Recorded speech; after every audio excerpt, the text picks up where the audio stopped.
शास्त्र कहता है अगर तुम्हारे घर के गमले में आंवले का वृक्ष लगा है तो पूजन करो, पर आंवले की डाली को आंवला वृक्ष आंवला नवमी के दिन या कार्तिक के महीने में आंवले के एक पत्ती भी तुम्हारे हाथ से नहीं टूटना चाहिए। भगवान विष्णु के सिर कटने का दोष लग जाता है, महाराज, शीश कटने का दोष, भगवान विष्णु के शीश कटने का दोष।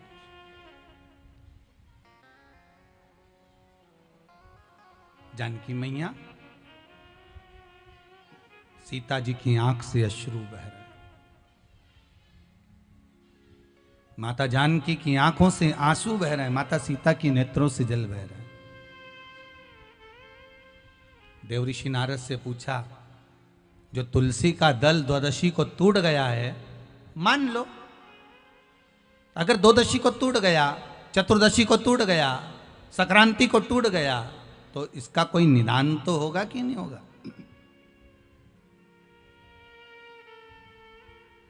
भगवान देवऋषि नारद ने कहा, ब्रह्म हत्या हो जाए, बाल हत्या हो जाए, गौ हत्या हो जाए, उसका तो निदान है, पर द्वादशी के दिन तुलसी का पत्ता अगर तोड़ा गया है तो उसका कोई निदान नहीं है। ध्यान दीजिएगा जरा,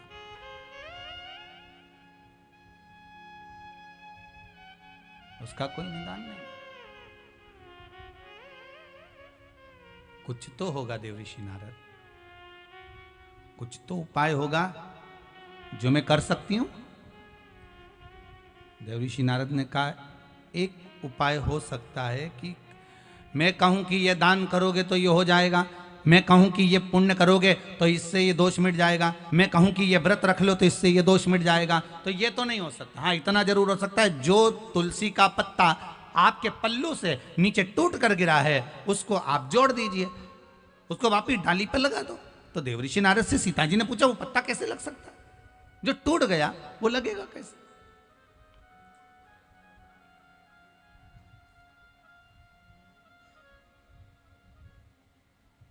जो पत्ता मान लो टूट चुका है तो वो डाली पर लगेगा कैसे देवऋषि नारद? नारद जी ने कहा,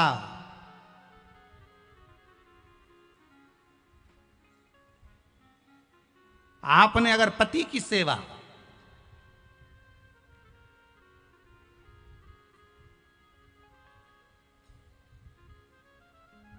करी है और अपने पहले पति को समर्पित कर कर जो भी ग्रहण करा वो पति को समर्पित कर कर करा है, तो फिर पति की सेवा करी, पति को परमेश्वर माना, और जो भी आपने ग्रहण किया, जो भी आपने स्वीकार किया वो पति को समर्पित कर कर करा है, तो ये पक्का है कि वो तुलसी का पत्ता जुड़ जाएगा। इतने में तो सीता जी बोली, मैंने आज तक कोई भी सामग्री बिना पति के तो खाई नहीं, यहां तक वस्त्र भी पहनती हूं तो पहले पति का स्पर्श करा लेती हूं।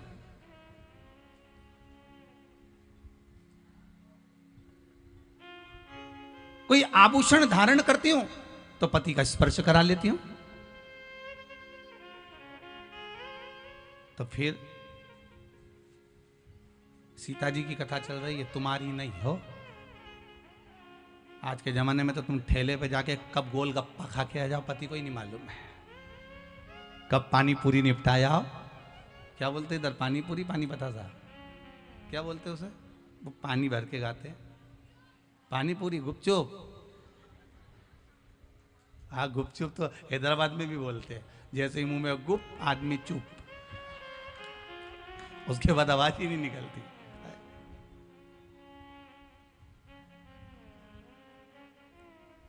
अब कहाँ खा कर आ गए, तुमको तो पति को ही नहीं मालूम पड़ता बेचारे को कि खाया कि नहीं खाया, कहाँ गई थी, क्या करा। अब यहाँ तो सीता जी का, अगर आपने पति को समर्पित कर कर वस्तुओं को ग्रहण किया है, स्वीकार किया है, पति को परमेश्वर मानकर सारी वस्तु समर्पित कर कर ग्रहण करी है, तो वो पत्ता आपसे जुड़ जाएगा। सीता जी बोली, मैंने सब वस्तु ऐसी ग्रहण करी है, पति के बिगाड़ कोई काम करा ही नहीं, उनसे कोई बात छुपाई नहीं, उनको कोई बात रही नहीं। तो फिर सीता जी ने कहा, अब भी जाती हूँ। सीता जी पहुंची, नारद जी को भी ले गई, राम जी को भी ले गई। सीता जी ने पत्ता उठाया, हाथ जोड़कर निवेदन करा, हे तुलसी के पत्र, कृपा करो माँ तुलसा, हे माँ तुलसा, हे पटरानी कृपा करिए, ये तुलसी का पत्ता अगर मैंने अपने पति को सर्वस्व समर्पित कर कर सेवा करी है तो ये तुलसी का पत्ता वापिस डाली में लग जाए। सीता जी आधे घंटे तक बैठी रही, वो तुलसी का पत्ता नहीं लगा, तुलसी का पत्ता नहीं लगा। आधे घंटे तक माता जानकी बैठी रही, तुलसी का पत्ता नहीं लगा। सीता जी की आंख में जल भर गया, आज कौन सी गलती मुझसे हो गई। मैंने पति को परमेश्वर माना है, पति के चरणों का मैंने स्मरण करा है, पति के भोजन की थाली में मैंने भोजन ग्रहण किया है, जैसा मेरे पति ने कहा उसके अनुकूल मैंने कर्म किया, फिर क्या रह गया ऐसा। देवऋषि नारद बोले, मां कुछ ना कुछ तो तुमने अपने पति से छुपाया है और जिसको तुमने ग्रहण कर लिया और बताया नहीं है, ये पक्का है। क्या करा था इन्होंने, याद करो कथा का शुरू क्या करा था। जो फूल आया था उसको पति को बिना बोले सूंघ लिया, बिना समर्पित किए सूंघा।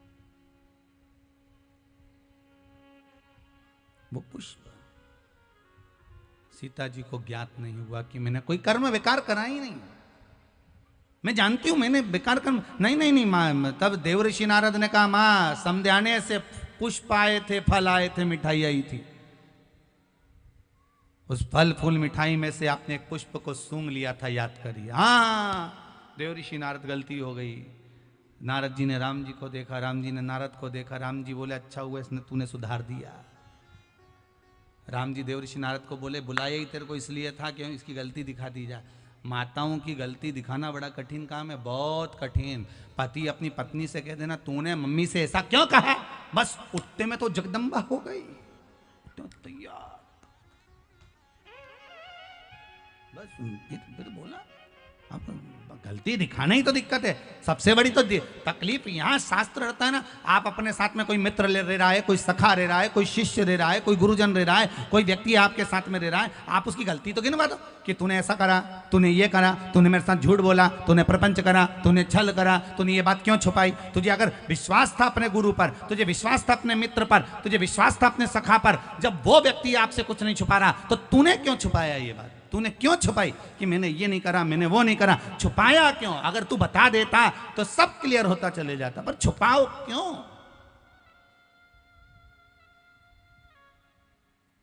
क्यों छुपाओ।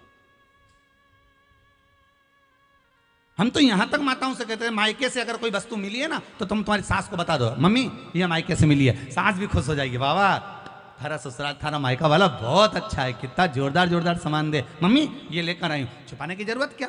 वो तो जब तुम छठ पे निकाल कर पहनती हो तब सास को नजर आती है कंजन कहां से लाई है, तब नजर आए कि ये सामान कहां से आया, ये सामग्री कहां से है। तो सास का भी मन तो क्या, ये तो तूने मुझे बताया ही नहीं था। हाथ की पाटली बनवाई तूने दिखाई ही नहीं, चूड़ा बनवाया तूने दिखाया ही नहीं, बिछोड़ी ली तूने दिखाई ही नहीं, पायल ली तूने दिखाई नहीं। तब सास का मन दुखता। और त्योहार पे अगर सास का मन दुखे तो अच्छी बात का, जो मिले सत्यता का भाव रखिए, सब सत्य में बता दो कि ऐसा हुआ, ये सामने रख दिया, ये ऐसा था, वो वैसा था, वो पराया था, वो मेरा था, ये सब सम्मुख में रख दीजिए। विवाद का सारा काम समाप्त, विवाद का सारा काम समाप्त।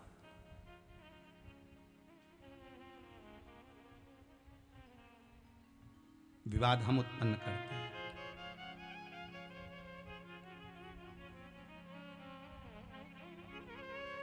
एक बात समझ में नहीं आती, व्यक्ति को सत्य बोलने में दिक्कत क्या होती है, आज तक समझ में नहीं आया। बस मरते हैं तब लोग कहते हैं राम नाम सत्य है।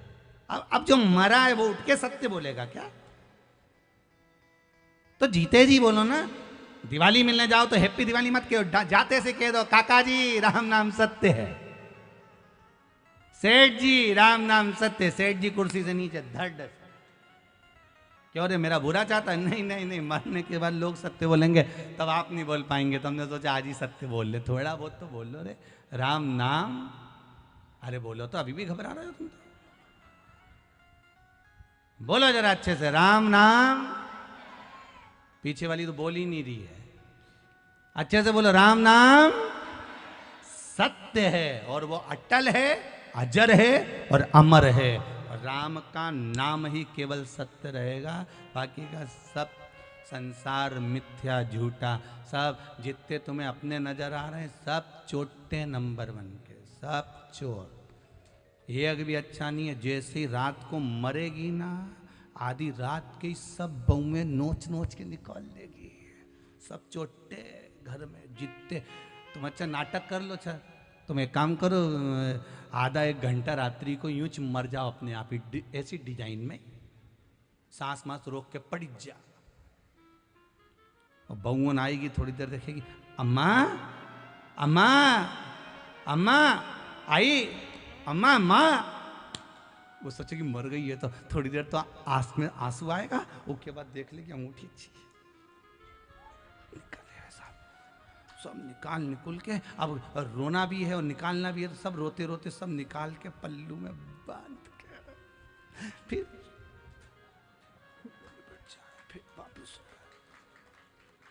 वापिस कितने चोटों के बीच में रहना पड़ता है। सबसे बड़े चोर होते हैं अपने, दूसरा कोई नहीं चोर है, सब अपने। रात को मरे, सुबह तक सब गायब। और सवेरे रोने भी बैठेंगे तो ऐसी कोई बैठ जाएंगे, अपने अपने पतियों से कह देंगे मेरा सिर बहुत दुख रहा, रात को खूब रोई, समोसा पोया लिया, थोड़ा खा पी के रहूंगी। मालूम पड़े समोसा पोया आया, फिर थोड़ा बहुत के बच्चों के लिए लिया, मैं नहीं खाऊंगी, बच्चे खा लेंगे। 10 बजे तक ले जाएंगे टोकरी को, बुढ़िया को 10 बजे तक ले जाएंगे, बुढ़ी अम्मा को चल जा। और बाजार से सब सामान लालुआ के इन्होंने रात के बच्चों को खिलाने के बहाने खुद समोसा खा गई, इडली सांभर सब निपटा गई। फिर आके रोने बैठी, संसार के लोग इतने लूटे। बावारी दुनिया मतलब की, दुनिया में किसी का कोई नहीं। माता सीता के संग हजारों सखी, जब हरण हुआ तब कोई नहीं। वावारी दुनिया मतलब की, दुनिया में किसी का कोई नहीं। कौन किसका है? सुख के साथी हजारों थे, जब दुख पड़ा तब कोई नहीं। वावारी दुनिया मतलब की, दुनिया में किसी का कोई नहीं। सब अपने नजर आते हैं, मेरा है ये, मेरा है ये, मेरा है। आखिरी में कोई किसी का नहीं। कौन किसका? कहा कितना सुंदर भाव का है, तन पिंजरे को छोड़ कहीं, तन पिंजरे को छोड़ कहीं, उड़ जाए ना प्राण परिंदा रे। भज राधे गोविंदा रे पगले, भज राधे गोविंदा। तन पिंजरे को छोड़ कहीं, उड़ जाए ना प्राण परिंदा रे।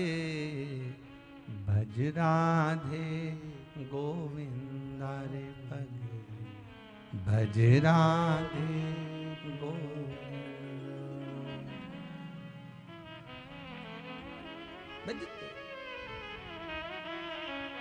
अंतिम बिंदु है, प्राण छूटेंगे। सत्य सत्य बोलने में क्या जाता।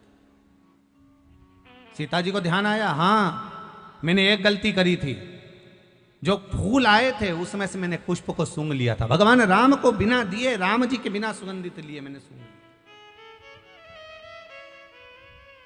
अब क्या करूं? अब बोलो क्या करा? देव ऋषि नारद ने कहा, माता जानकी एक काम करिए, अब तुलसी के पत्र को कहिए कि कमल के पुष्प की जो सुगंध ली है उसको छोड़कर, अगर मैंने पति की सेवा में कोई कमी रखी हो और उनसे कोई चीज बिना दिए मैंने समर्पित कर ली हो, बिना दिए मैंने अगर ग्रहण कर ली हो, तो मेरा ये तुलसी का पत्र अगर ऐसा हो तो अवश्य लगे। अगर कुछ रह गया हो, कमल के पुष्प की सुगंध के सिवाय अगर मैंने कुछ रह गया हो। सीता जी ने विनती करी, तुलसी का पत्ता उड़ा, उड़कर वापस पुनः उसी डाली में वापस लग गया, वापस लग गया। देवऋषि नारद से माता जानकी जी ने कहा, अब तो आप भोजन करेंगे ना मेरे हाथ का? सीता जी बोली, आप भोजन करोगे ना देवऋषि नारद? नारद जी बोले, हाँ अब मैं भोजन करूंगा, चलो मां चलते। तब देवऋषि नारद ने जानकी जी के हाथ का भोजन ग्रहण करा। ध्यान देना, आंवला नवमी के दिन आंवले के वृक्ष की पत्ती मत तोड़ना। जिस दिन माता तुलसा का स्मरण कर रहे हो, द्वादशी तिथि हो, चतुर्दशी तिथि हो, संक्रांति हो, आदिकादिक जो तिथियों का वर्णन करा गया है विष्णु पुराण आदिक में, उन तिथियों को तुलसी का दल मत तोड़ो। अब आप लोग कहोगे गुरुजी वैकुंठ चतुर्दशी आएगी, तो उस दिन तो आप बताते हो कि हरिहर मिलन होता है। रात्रि को 12 बजे से लेकर सुबह 4 बजे तक शंकर भगवान पर तुलसी चढ़ती है, वर्ष में एक बार। और भगवान लड्डू गोपाल पर, शालिग्राम भगवान पर बेलपत्र चढ़ती है। उस बेलपत्र और तुलसी को सुबह 4 बजे से पहले पहले शहद की शीशी में रखा जाता है। और उस शहद को जो बच्चा माइंड से कमजोर होता है, बुद्धि से कमजोर होता है, जो पढ़ने में कमजोर होता है, जिसका विवेक काम नहीं करता, कोई कंपटीशन एग्जाम उसका निकल नहीं रहा होता है, तो 1 महीने उस बच्चे को वो शहद चटाया जाता है, तो बच्चा विद्वान हो जाता है। माता पिता को कहना नहीं पड़ता कि पढ़ने बैठ, पढ़ने बैठ, पढ़ने बैठ, बच्चा खुद पढ़ता है। माता पिता नहीं कहते फिर कि पढ़ने बैठो, वो खुद पढ़ेगा। तो वैकुंठ चतुर्दशी के दिन आप कह रहे हो कि चतुर्दशी के दिन तुलसी नहीं तोड़ना चाहिए, द्वादशी के दिन तुलसी नहीं तोड़ना चाहिए, तो फिर वैकुंठ चतुर्दशी के दिन जो चढ़ाना है, 1 दिन पहले आप उसको रख लो संजो कर। शिव महापुराण की कथा तो यहां तक कहती है कि अगर आप सोमवार का व्रत करते हो, संकट सोमवार का व्रत करते हो, 16 सोमवार का व्रत करते हो, और आप सोमवार के दिन अगर बेलपत्री के वृक्ष से बेलपत्र तोड़ रहे हो, तो उसका भी दोष है महाराज, उसका भी दोष है। 1 दिन पहले तोड़ो। कई लोगों की तो आदत रहती है, आज सोमवार है, आज ही पत्ती तोड़वाएंगे, उसका दोष लगता है। भगवान, कई लोग कहते हैं महाराज जी, एक माता जी ने लिखकर भेजा था, व्हाट्सएप पर भेजा हुआ था समिति के, कि गुरुदेव हम सारे उपाय करते हैं, इसके बाद भी हमको तकलीफ क्यों रहती है? कारण क्या है उसका? उसका कारण कोई दूसरा नहीं। देवताओं पर कभी दोष मत देना, कारण हमारा अपना होगा कि हमारा कार्य क्यों नहीं हो रहा, उसका कारण हम खुद हो सकते, हम खुद हो सकते। भगवान क्यों नहीं मिलता, उसका कारण हमारा खुद का है। जैसे मान लो कोई तुमसे कहे कि भैया देखो ये सामान मिला ना, और ये सामान मिला कर एक ये औषधि तैयार करना, और औषधि में तुम ये नींबू निचोड़ लेना, और नींबू निचोड़ कर जब तुम खाओगे तो तुम्हें आराम लग जाएगा, जब तुम पाओगे तो तुम्हारा रोग, तुम्हारी बीमारी है वो समाप्त हो जाएगी। अब तुमने तो खाया, उसके बाद भी तुम्हारा रोग समाप्त नहीं हुआ, बीमारी समाप्त नहीं हुई, तो तुम क्या कहोगे? उसने तो गलत बता दिया। बोलोगे कि नहीं बोलोगे? तो वो पूछेगा क्यों, मैंने बताया था तुमको ये लेना, ये लेना, ये लेना, साथ में नींबू निचोड़ना, नींबू निचोड़ कर उसका रस उसमें मिलाकर खा लेना, उससे तुम ठीक हो जाओगे। फिर ठीक क्यों नहीं हुए, उसका कारण क्या था? तुमने तो गारंटी ली थी कि मैं ठीक हो जाऊंगा, फिर गारंटी में गया कहाँ? आखिर वो गारंटी गई कहाँ? जब सियोर वाला महाराज इतना छाती ठोक ठोक के कहे कि ये करो इसके करने से ये फल मिलेगा, ये करो इसके करने से ये फल मिलेगा, फिर हमारा काम क्यों नहीं हुआ, हमें दुख क्यों मिला, हमें तकलीफ क्यों मिली, उसका कारण समझ लेना। तुमने तो कहा था कि नींबू निचोड़ना, ये दवाई खा लेना, तो आखिर वो दवाई असर क्यों नहीं करी? तो उन्होंने पूछा बताओ क्या क्या करा? हमने ये लिया, ये लिया, ये लिया, उसके बाद हमने नींबू काटा, नींबू काट के हमने नींबू निचोड़ा, नींबू निचोड़ के हमने फिर खाया, पर हमारी बीमारी तो मिटी नहीं। सबकी बीमारी मिट गई, फिर तू क्यों रह गया? भगवान शंकर ने सबका सुना, फिर तू क्यों रह गया, तुझे दुख क्यों आ गया, तुझे तकलीफ क्यों आ गई? फिर से बता कि मैंने ये डाला, ये डाला, ये डाला, नींबू निचोड़ा, फिर उसको खाया, पर मुझे आराम नहीं लगा, उसका कारण क्या है? तो फिर जिसने दवाई बताई थी उसने पूछा, ये बता कि तूने नींबू निचोड़ा तो कैसे निचोड़ा? कि ऐसे ही निचोड़ा। नहीं नहीं, नींबू तूने निचोड़ा तो निचोड़ा कैसे? अरे तो उसको काटा। अच्छा, तो काटा कैसे? कि लोहे के चक्कू से काटा।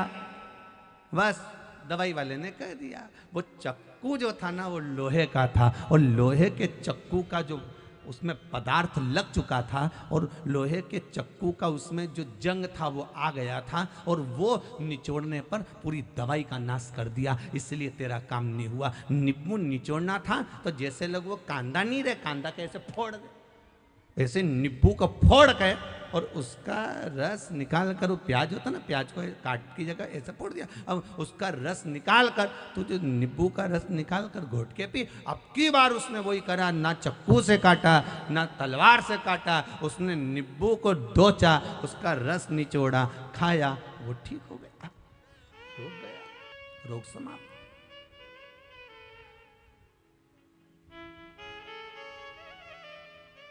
अब गलती इसमें बताने वाली की थी क्या? जम के तो बोलो, बोलो तो, थी? गलती किसकी थी? अपनी। उसने कहा था नींबू निचोड़ना, इसने चक्कू से काटा, लोहे के चक्कू का भाग पदार्थ जंग उसमें लग गई, उसका असर दवाई का खत्म। गलती हमारी। आप आए नहीं और सुबह हो गई, मेरी पूजा की थाली धरी की धरी रह गई। क्यों नहीं? किस लिए नहीं?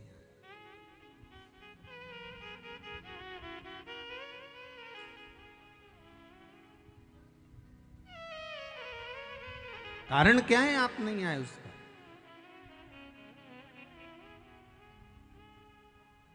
आप आते, क्यों नहीं आए? उसका कुछ कारण होगा, कुछ कारण।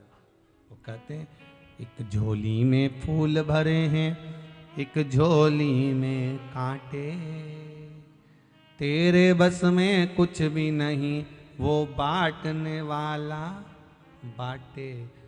अरे कोई कारण होगा। धन का बिस्तर मिल जाए पर नींद को तरसे, नींद नींद को तरसे। धन का बिस्तर मिल जाए पर नींद को तरसे कांटों पर भी सोकर आए। हो कांटों पर भी सोकर नहीं किसी के मन को चैन, अरे कोई कारण होगा, अरे कोई कारण होगा। एक झोली में फूल भरे हैं, एक झोली में कांटे, तेरे बस में कुछ भी नहीं, वो बांटने वाला बांटे। अरे कोई कारण होगा, अरे कोई कारण होगा। किसी किसी को डनलप का गद्दा लगा है, एसी का रूम है, सामने एलसीडी लगी हुई है, खूब सेवफल कटा हुआ फोन है, क्या बोलते एप्पल, एप्पल का फोन है, तो भी नींद नहीं आ रही, रात रात भर जगता रहता है टेंशन। और कोई कोई जिसके पास में कुछ भी नहीं, रोड पर सो रहा है, ठेला गाड़ी पर, हाथ गाड़ी पर सो रहा है, रिक्शे में सो रहा है, चैन की नींद सो रहा है।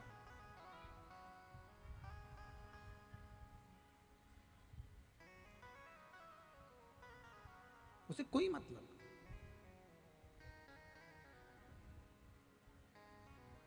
सांप भी डस ले तो मिल जाए किसी को जीवन दान। कोई कोई व्यक्ति ऐसे हैं जिनको सांप भी डस लेता है तो जीवन दान मिल जाता है। बाबा की कृपा है तो सांप भी डस ले तो मिल जाए किसी को जीवन दान, और किसी को एक चींटी के कांटे से मिट जाए नाम और निशान। कोई कारण हो, ब्राह्मण है, ब्राह्मण कुल में जन्म ले लिया,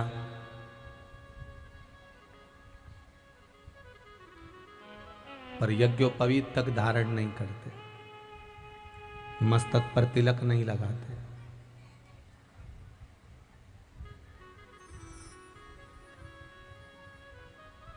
मदिरापान, मांसाहार, वेश्यावृत्ति, गलत काम में भी लगे रहते हैं। ये बिंदुक का चरित्र कह तो रहा है। शिव महापुराण की कथा में सबसे पहला चरित्र अगर वर्णन करा तो वो एक देवराज नाम का ब्राह्मण और एक बिंदुक। बिंदुक भी ब्राह्मण था और देवराज भी ब्राह्मण था। दोनों ब्राह्मण कुल में जन्मे, पर ब्राह्मण कुल में जन्म लेने के बाद ब्राह्मण तत्व को नहीं पहचान पाए।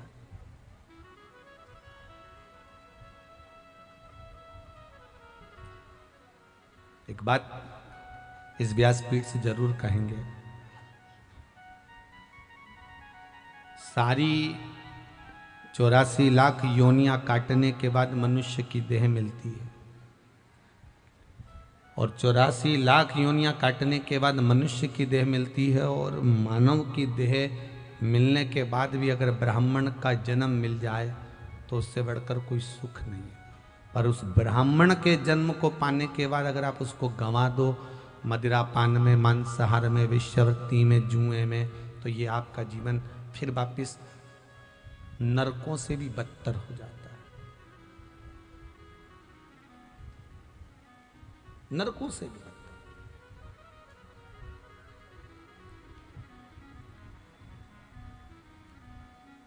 जैसे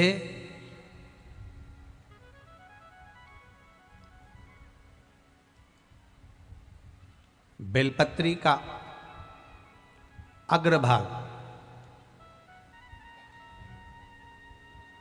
जैसे ये बेलपत्र है मान लो, इस बेलपत्र का ये जो अग्रभाग होता है, जहाँ से पत्ती का आप अगर देखेंगे, स्मरण करेंगे, बेलपत्र कभी आपके हाथ में लेंगे तो बेलपत्री में जो रेशे निकलते हैं उस रेशे का सबसे अग्रभाग अगर देखेंगे तो चंद्र बिंदु जैसा दिखेगा।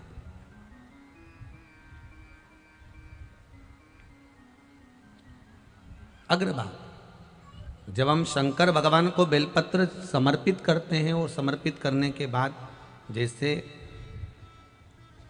कोई विशेष रोग है, बहुत ज़्यादा तकलीफ हो रही है शरीर के अंतर्गत और वो रोग नहीं मिट रहा, तो इस अग्रभाग में शहद लगाकर भगवान शंकर को समर्पित करा जाता है। उस बेलपत्री को वापस लाया जाता है। अग्रभाग का टुकड़ा जिसमें शहद लगा होता है उसको पोंछकर चाट लिया जाता है। उसके 5 या 10 मिनट बाद बेलपत्री का बीच का जो पत्ता होता है उसको खा लिया जाता है। कोई विशेष रोग है, बहुत तकलीफ है, बहुत कष्ट हो रहा है शरीर के अंतर्गत, कोई असहनीय रोग उत्पन्न हो गया, जैसे कोई नस दब गई हो या शरीर के अंतर्गत कोई घुटना ही बहुत दुख रहा हो या एड़ी ही दुख रही हो या कंधा ही दुख रहा हो, उसके लिए अग्रता है।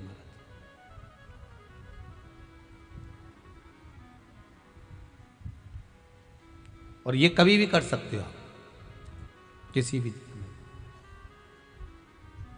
जैसे कमल गट्टे का जल आप भगवान शंकर को कभी भी चढ़ा सकते हो। ये नहीं कि इसी दिन चढ़ाना है आपको, आप तो किसी भी दिन आप भगवान शिव के मंदिर जाएं, किसी भी दिन अगर भगवान शंकर को आप जल समर्पित कर रहे हैं तो उसका एक सुख है।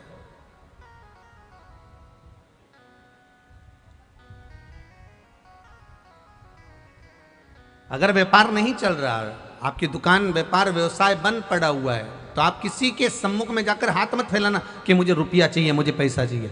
आप तो एक कमलगट्टा पानी के जल में पात्र में डाल लीजिए और उसका जल शिव जी को चढ़ाना प्रारंभ कर दीजिए। अगर ये भी नहीं कर सकते तो कमलगट्टा शिव जी को चढ़ाकर फिर आप जल चढ़ाना प्रारंभ कर दीजिए। आपको केवल 2 हफ्ते करोगे, आपको धीरे धीरे धीरे धीरे अपने आप आपकी व्यापार, आपका व्यवसाय, आपकी दुकान स्वयं चलना प्रारंभ कर देगी। आपको किसी के आगे हाथ नहीं जोड़ना पड़ेगा कि तू मुझे रुपया दे, मुझे धन दे, तब जाकर मेरा काम होगा। शिव भक्ति में आप जो समर्पित करते हैं भगवान शंकर उसे स्वीकार करें। शिव भक्ति। बिंदुक ब्राह्मण था, देवराज ब्राह्मण था, पर ब्राह्मण कर्म से वंचित हो गया था और ब्राह्मण कर्म से वंचित हुआ, चोरी का धन लेकर आया तो कहीं दीवार पर से नीचे कूद रहा था, पानी के अंदर चले गया। शिव महापुराण की कथा कहती है 3 तरह से मरे हुए व्यक्ति को मोक्ष नहीं है। पहला पानी में डूबकर मरा हुआ, दूसरा सर्प के डसे से मरा हुआ, तीसरा स्त्री के हाथ से, नारी के हाथ से मरा हुआ। ये 3 तरह से मरे हुए व्यक्ति को मोक्ष नहीं मिलता। 3 तरह से मरा हुआ व्यक्ति बैकुंठ नहीं जा सकता, मरने के बाद उसकी गति सुधर नहीं सकती, ये दुर्गति हो जाती। कौन कौन सा? पहला, जम के बोलो, पानी में डूबकर मरा हुआ। दूसरा, सर्प के डसे से मरा हुआ। तीसरा, स्त्री के हाथ से, नारी के हाथ से मरा हुआ।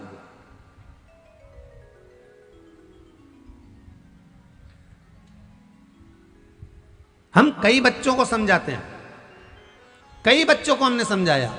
कहीं का बच्चा आया, गुरुजी मैं ओके बड़ा स्नेह करूं और वो मुझे धोखा दे गई, मैं तो मर गया। हम के मर मत जाना, शिव पुराण में लिखा है छोरी के चक्कर में, स्त्री के चक्कर में, स्त्री के हाथ से मरा हुआ प्रेत योनि में पड़ा रहता है, मुक्ति नहीं होती, मोक्ष नहीं होता, ना बैकुंठ जाता ना नरक जाता, बीच में लटकता रह जाता।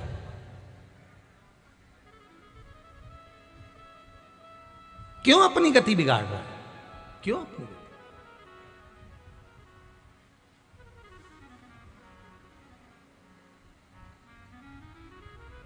महाराज फिर कहा, अब ये बिंदु पानी में डूब गया, मर गया, प्रेत योनि में पड़ गया। प्रेत योनि में पड़ गया तो इसकी गति कैसे सुधरे? धर्मपत्नी ने अंतिम संस्कार वगैरह करवाया। वो भगवान को नहीं मानती थी। नहीं होते कई लोग जो भगवान को नहीं मानते। दुनिया में सब तरह के लोग मिलेंगे, शेर घाटी में भी होंगे, ऐसे नहीं है कि नहीं होंगे। आप रोज रोज मंदिर जाओ तो दुनिया के लोग कहना चालू कर देते, अपने आप को सती सावित्री समझती है, जब देखो जब मंदिर में मिलती, इसके बाद तो कोई काम ही नहीं है, दिन भर शंकर जी भला और ये भली। और बचा कुचा था तो वो सियोर वाला महाराज 24 घंटा कुछ ना कुछ बताता ही रहता।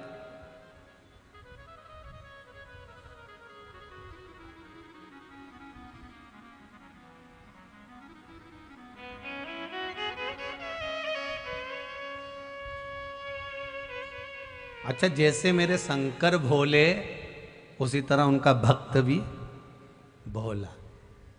ओके, कोई से मतलब नहीं कौन क्या कह रहा है, क्या कहेगा, क्या बोलेगा। इसने तो बस भगवान का पूजन करना चालू करा, कहीं दूध चढ़ाए, कहीं सामग्री चढ़ाए, कहीं पत्ती चढ़ाए, कहीं फूल चढ़ाए, कहीं कुछ चढ़ाए। पंडित जी उन भी समझाए मत चढ़ा, तेरे हाथ जोड़ू, मेरे को कर ले। नहीं मैं तो कर। शिव जी बिंदु की धर्म पत्नी शिव को, भगवान को भक्ति में कहीं डूबी नहीं थी। पति प्रेत योनि में पड़ा हुआ था। सारे गांव के लोग मिलकर काशी जा रहे थे, ये भी चली गई काशी। दुनिया के लोग काशी दर्शन करने जा रहे थे। इसने सोचा मैं काशी काहे के लिए जा रही हूँ, तो कहा मैं मेरा मन वैसे तो भगवान में लगता नहीं है, तो एक काम करूंगे काशी में जाके वहां पे कपड़े अच्छे मिलते हैं, साड़ी अच्छी मिलती है, जोरदार खरीद लाऊंगी। कौन सी साड़ी बोलते हैं उसको? बनारसी। काशी जाऊंगी तो कुछ वस्त्र खरीद लूंगी। चल दी काशी। जैसे काशी में पहुंची तो एक महाराज जी शिव महापुराण की कथा बाँच रहे थे किसी पेड़ के नीचे बैठकर, और ये माँ से निकल के जा रही थी। इसका मन थोड़ी सी कथा में लग गया तो वहां जाकर बैठ गई। बैठी, चित्त ऐसा लग गया कथा में, गंगा नहाने गई। पहली बार जिंदगी में गंगा नहाई थी, लौट के आ रही थी, सीढ़ियों पे से पाँव फिसल गया, मई पत्थर पे से सिर फूट गया, सिर फूटते से मर गई, प्राण छूट गए, प्राण छूटते से शंकर भगवान के धाम में पहुंच गई। शंकर जी के धाम में पहुंची तो पहुंची, पार्वती जी की सहेली बन गई, बेस्ट फ्रेंड। पार्वती जी की सहेली बन गई, क्योंकि शिव पुराण की कथा सुनकर मरी थी प्राण।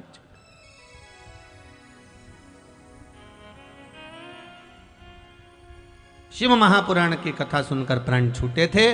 शिव जी के धाम में पार्वती जी की सहेली बन गई। पार्वती जी की सहेली बन गई तो वहां पर भी चुप रहती, मौन रहती, शांत होकर बैठी रहती। अब कोई इतना एकदम चुप होकर बैठा रहता है ना, तो उसको देखकर भी मन दुखता है, ये ऐसी क्यों बैठी है रे, ये क्यों मुंह से आवाज क्यों नहीं आ रही, ये बोल क्यों नहीं रही। अब मान लो तुम्हारी पत्नी जो दिन भर बोलती हो और तुम एक दिन घर पहुंचो और वो कुछ बोले ही नहीं, एकदम चुप, पति के टेंशन होगा कि नहीं होगा। आज जरूर घर में कोई बड़ा बम फूटा है, ये पक्का है। आज जगदम्बा के मुंह से आवाज नहीं आ रही है, आज जरूर कोई बात, जरूर कोई बात। अब ये बोले ही नहीं। पार्वती जी ने पूछा, तेरे मुंह से आवाज नहीं आती, क्या हुआ क्या, ये तो बता। बस कुछ नहीं, कुछ तो हुआ होगा। नहीं। पार्वती जी ने कई बार पूछा, तब जाकर चंचुला देवी बोली, मेरा पति बिंदुक प्रेत योनि में पड़ा, उसको प्रेत योनि से मुक्त करना है। प्रेत योनि से मुक्त, हाँ। पार्वती जी बोली, एक बार शिव महापुराण की कथा करवा ले, प्रेत योनि से मुक्त हो जाए। कौन करेगा? देवर्षि नारद। नारद जी के यहां पहुंचे तो नारद जी से कहा, आप कथा कह दोगे क्या? नारद जी बोले, मुझे तो श्राप लगा, एक जगह बैठ नहीं सकता। ऐसा श्राप ना जाने कहीं कित्तों को लगा रहता, थोड़ी देर बैठते, फिर थोड़ी देर में इधर चले जाते, फिर उठे, फिर गए, फिर आए, फिर गए, फिर आए, फिर गए। समझ जाना है, नारद जैसा श्राप लगा था, इसको श्राप लगा, एक जगह नहीं बैठ सकता। नारद जी बोले, मैं कथा नहीं कह सकता, जो एक जगह बैठ कर कथा सुना दे, कथा वो कहेगा। तो कथा कौन कहेगा? तो क्या मेरे मित्र हैं तुमरुका जी। तुमरुका जी कैसे? देवऋषि नारद जैसा शरीर है, घोड़े का मुंह लगा है, और देवऋषि नारद जैसा भजन करते हैं, वैसे तुमरुका जी भजन करते, वो कहे। अच्छा, हाँ। तो तुमरुका जी के पास में गई चंचुला देवी, मेरे पति के मोक्ष के लिए शिव महापुराण की कथा कराओ। यजमान कौन बनेगा? चंचुला देवी बोली, मैं। अब तुम वैधव्य होकर कैसे यजमान पद ग्रहण करोगे? तो क्या नारी शिव महापुराण की कथा नहीं करवा सकती? क्यों नहीं करवा सकती? करवा सकती है, पर आप पूजन करने में बैठो मना नहीं है, अर्चना करने में बैठो मना नहीं है, अभिषेक करने में बैठो मना नहीं है, पर निवेदन केवल इतना सा है कि एक जोड़ा कोई पूजन में बैठ जाए। चंचुला देवी वापिस आ गई, अब किसको बिठाऊं मैं? पार्वती जी के धाम में आकर फिर चुप रहने लगी। तो पार्वती ने पूछा कि हुआ क्या? कि बस वही कोई जोड़ा नहीं मिल रहा है। पार्वती जी बोली, उसमें जोड़ा ढूंढने की क्या जरूरत है, शंकर जी की आराधना कर, हम दोनों मिलकर जोड़े के रूप में बैठ जाएंगे, तेरे यजमान बन जाएंगे, कथा हो जाएगी। शिव पार्वती जोड़े के रूप में तैयार होने के लिए चले। शंकर जी ने पार्वती से पूछा, हुआ क्या? पार्वती जी बोली, कोई शिव महापुराण का यजमान बनना है तो कोई जोड़ा नहीं मिल रहा था। शंकर जी बोले, शिव महापुराण का यजमान और जोड़े की जरूरत तो मैं तो हूं। तो शंकर जी तैयार होने के लिए गए, पार्वती जी श्रृंगार करने के लिए गई। शिव पार्वती ईश्वर जी और गोरा जी बनकर आए। ईश्वर जी और गोरा जी,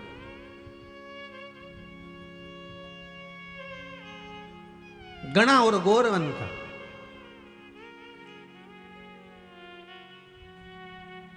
बड़ा सुंदर श्रृंगार कर 16 दिन शंकर भगवान को सजने में लगे थे शिव महापुराण के यजमान बनने के। तो हिंदू धर्म के 16 संस्कार हुए। 16 दिन माता पार्वती को श्रृंगार में लगे थे, इसलिए नारी के 16 श्रृंगार हुए। दोनों ईश्वर जी गोरा जी बनकर शिव महापुराण के यजमान बनकर तुमरुका जी के यहाँ कथा श्रवण करने जा रहे हैं। तुमरुका कौन? शंकर जी के सबसे बड़े भगत के रूप में तुमरुका जी का नाम आता है महाराज। शिव महापुराण की कथा कहती है, जिस नारी का गर्भ नहीं ठहरता, 10-10, 15-15 साल हो गए हो, 20 साल हो गए हो, संतान नहीं हुई हो, तो शिव महापुराण की कथा कहती है सफेद आंकड़े की जड़, सफेद आंख की जड़, उसको निकाल कर रजस्वला धर्म के 7वें दिन नारी अपने पति के साथ शिव मंदिर में जाकर शंकर जी के शिवलिंग पर से तुमुरुका जी का नाम 21 बार बोलकर घुमाकर उस जड़ को मंदिर के अंदर ही लाल धागे में अपनी कमर पर बांध लेती है। उस नारी का गर्भ 3 से 4 महीने में ठहर जाता है।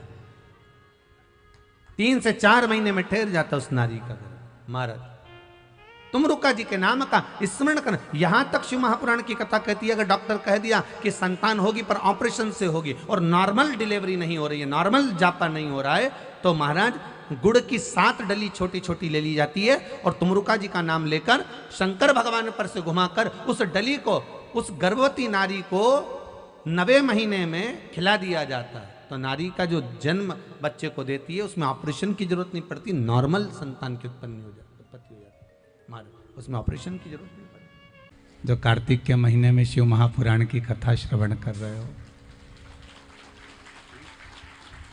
ये देव अधिदेव महादेव की कृपा है। और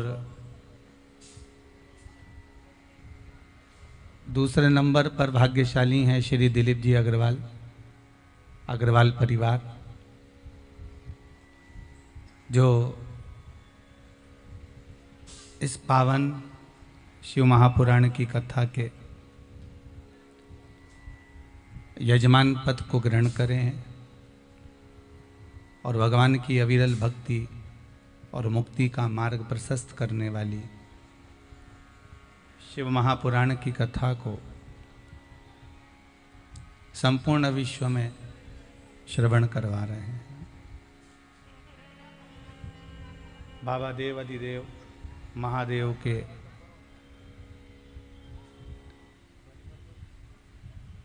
कृपा पात्र हैं। भगवान शिव की भक्ति निरंतर आपके जीवन को एक अग्रता प्रदान करती रहे।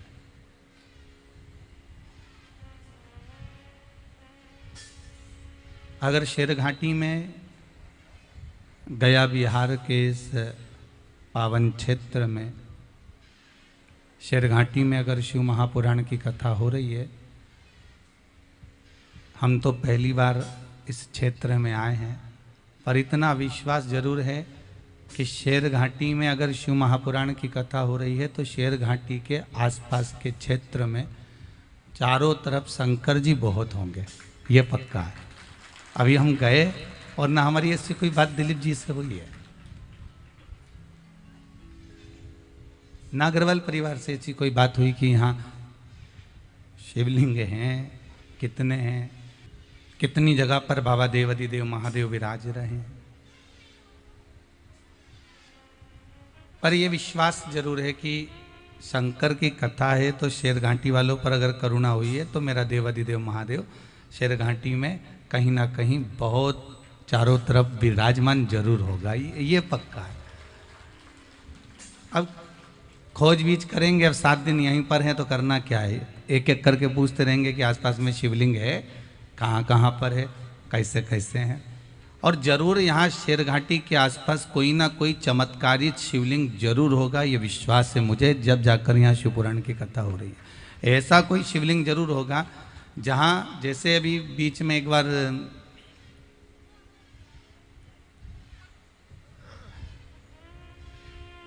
झारखंड कथा के लिए गए थे दुर्गापुर, फिर बीच में एक बार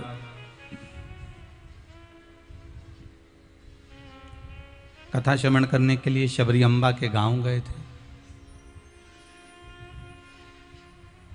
तो हमने वहां पर भी पूछा कि यहाँ अगर कथा हो रही है, जहां शिव की कथा होती है वहां शंकर जरूर होता है। शिव का अनुमोदन करने वाले भगवान के अगर शंकर के भगत कहीं बैठे हैं, शिव के भक्त अगर कहीं हैं, तो फिर शंकर भी वहीं पर है। और शेरघाटी वाले अगर यहाँ पर भगवान शंकर के इतने भगत बैठे हैं, एक बहन ने लिखकर भेजा है, श्री शिवाय नमस्तुभ्यम। अब जिसने पत्र लिखा उसने अपना नाम नहीं लिखा, हो सकता है भूल गई हो। तो उन्होंने लिखा है, गुरुजी शेरघाटी में,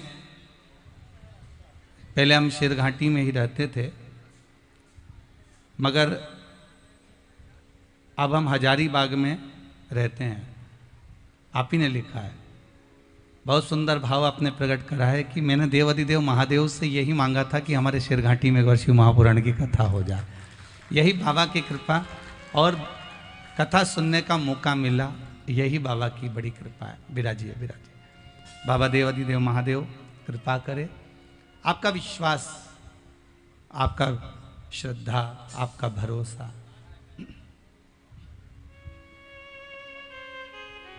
ये शिव की कृपा से प्राप्त हुआ है। जब तक देवाधिदेव महादेव करुणा न करे तब तक जीव किसी भी तरह से भगवान की भक्ति प्राप्त कर ही नहीं सकता। तेरी कृपा बिना नहीं ले एक भी अणु, लेते हैं श्वास तेरी कृपा से तनु तनु। हे गंगाधार मुक्ति द्वार ओमकार तू, आयो शरण तिहारी शंभु तार तार तू।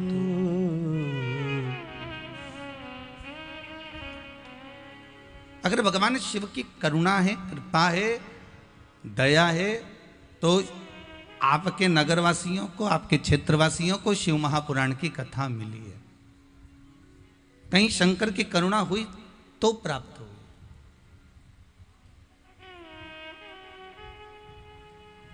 और एक भ्रम अपने माथे से निकाल देना कि कथा दिलीप जी अग्रवाल करवा रहे हैं। यह भ्रम है आपका कि दिलीप जी अग्रवाल कथा करवा रहे हैं। कथा करवाने वाला भी शंकर है, कथा वाचने वाला भी शंकर है, और कथा सुनने वाला भी शंकर है।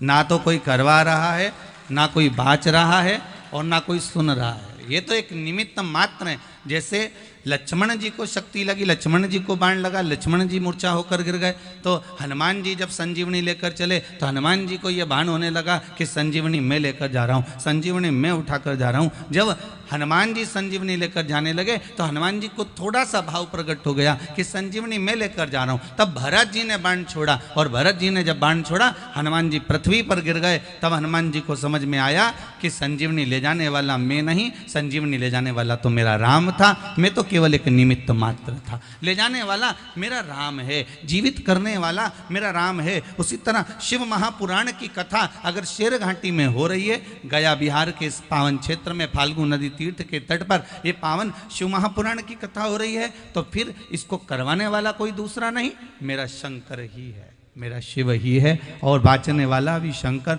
और जितने जितने आप श्रोता भाई बहन यहाँ कथा सुनने आए हो, आप सब में शिव ही समाहित, शंकर ही बैठा है।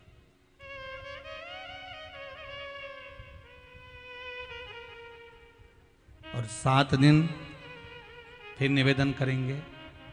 शिव महापुराण के 7 दिन है, हमारे जीवन के भी 7 ही दिन है। रविवार, सोमवार, मंगलवार, बुधवार, गुरुवार, शुक्रवार और शनिवार। हमारा जन्म और आपका जन्म इन्हीं 7 दिन में हुआ है, कोई अलग से पैदा नहीं हुआ हो।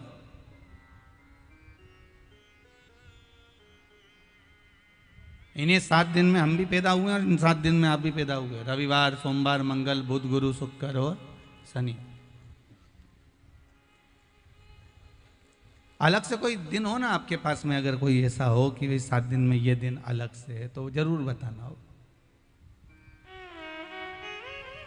7 ही दिन मिले। और जिस पर्वत को भगवान कृष्ण ने अपनी उंगली पर उठाया वो भी 7 कोस का। भगवान कृष्ण ने 7 दिन तक पर्वत को अपनी उंगली पर उठाकर रखा। 7 दिवस तक भगवान अपनी उंगली पर पर्वत को रखे, 7 वर्ष की आयु में रखे, 7 दिन तक रखे। 7 कोस के पर्वत को 7 दिन तक 7 वर्ष की आयु में भगवान उठाकर रखते हैं। श्रीमद् भागवत कथा 7 दिन की, शिव महापुराण कथा 7 दिन की। अपना जन्म 7 दिन का, मृत्यु भी 7 दिन में, शास्त्रीय संगीत के सुर भी 7 हैं और जीवन के वही 7 दिन हमको मिले हैं। रविवार को जन्म हुआ, सोमवार को बड़े हुए, मंगलवार को ब्याह हुआ, बुधवार को बच्चे हुए, गुरुवार को बीमार पड़े, शुक्रवार को हॉस्पिटल गए, शनिवार को सीताराम हो गए। यही 7 दिन हमारे जीवन के मिले हैं कि 7 दिन हम कहाँ निकाल दिए हमको मालूम ही नहीं पड़ पाता। हम इन 7 दिनों में भगवान की भक्ति क्यों छोड़े? हम भगवान का स्मरण क्यों छोड़े?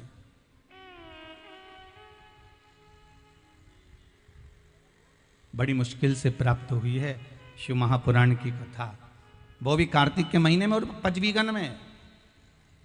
आज आंवला नवमी है, अक्षय नवमी। आप सभी को आंवला नवमी की बहुत बहुत बधाई हो, बहुत बहुत साधुवाद। और अभी कुछ दिन पहले बिहार क्षेत्र का ही सबसे प्रिय त्योहार, सबसे प्रिय त्योहार, बिहार क्षेत्र में जितना दीपावली की उमंगता नहीं रहती उतना काय की उमंगता रहती है? छठ माता की उमंगता रहती है।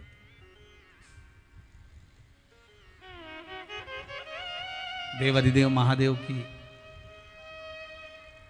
बहुरानी है छठ माता, आपको मालूम होगा। छठ माता देवाधिदेव महादेव की बहू हैं, भगवान शंकर की बहू, भगवान शिव की कृपा पात्र है।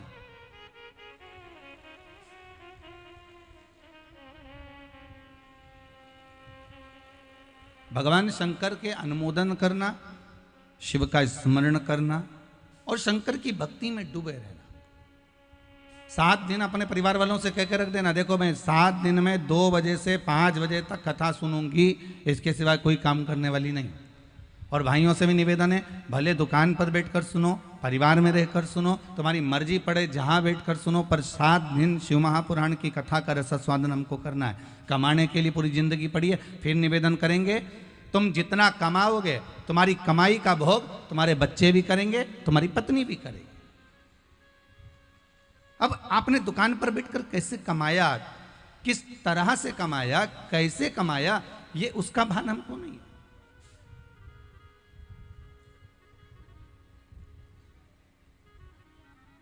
किस तरह से कमा कर लाए हो उसका स्मरण हमको नहीं। तुम्हारी कमाई का भोग तुम्हारी पत्नी भी भोगेगी, तुम्हारे बच्चे भी भोगेंगे, मना नहीं। पर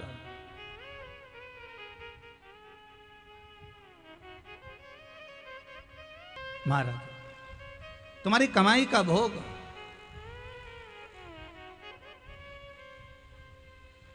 पत्नी भी करेगी और तुम्हारी कमाई का भोग बच्चे भी करेंगे।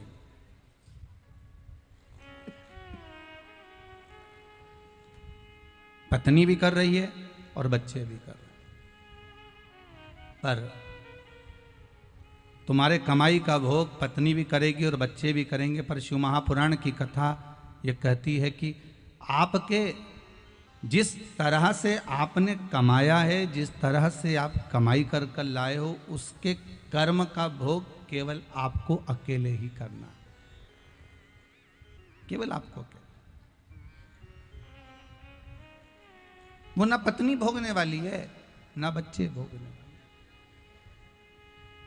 इसलिए फिर निवेदन है, मत बुरे कर्म कर बंदे वरना पछताएगा, भगवान की आंखों से तू बच नहीं पाएगा, तू बच नहीं पाएगा। अरे ओ अज्ञानी मत कर नादानी, तेरे कर्म का फल तो बस केवल एक संसार में आने के बाद तेरे कर्मों का फल तुझे ही भोगना है, कोई दूसरा भोगने वाला नहीं।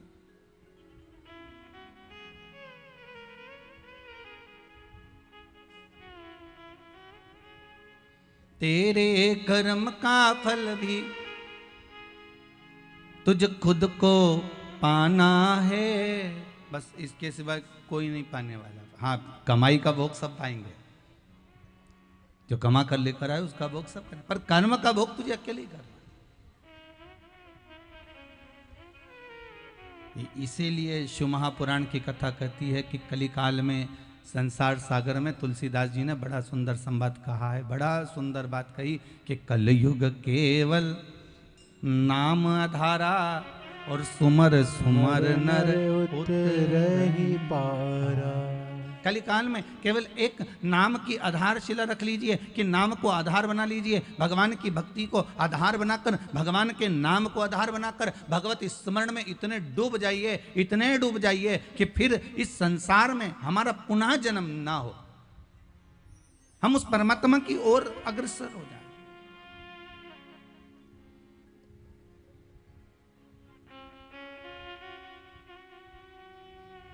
हम उस परमात्मा की ओर अग्रण्य हो जाएं।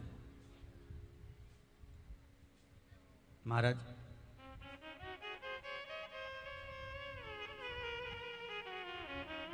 एक पत्थर पर आप पानी डालेंगे तो पत्थर पे से पानी बह जाएगा, फिर आप पानी डालेंगे, पत्थर पे से पानी बह जाएगा, फिर पत्थर पे पानी डालेंगे, पानी फिर बह जाएगा।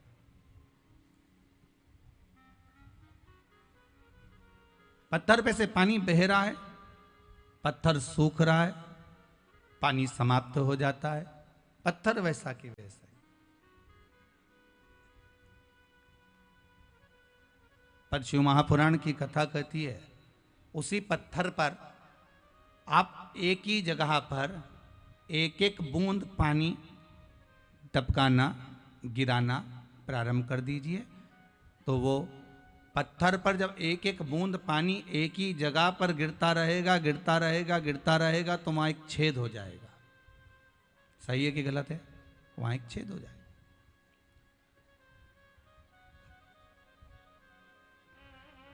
अगर एक ही जगह पर पानी गिर रहा है तो वहां छेद हो गया, और धीरे धीरे धीरे धीरे वहां जब छेद हो गया, वो जो पत्थर है ना वो फूट जाएगा, टूट जाएगा कुछ समय के बाद।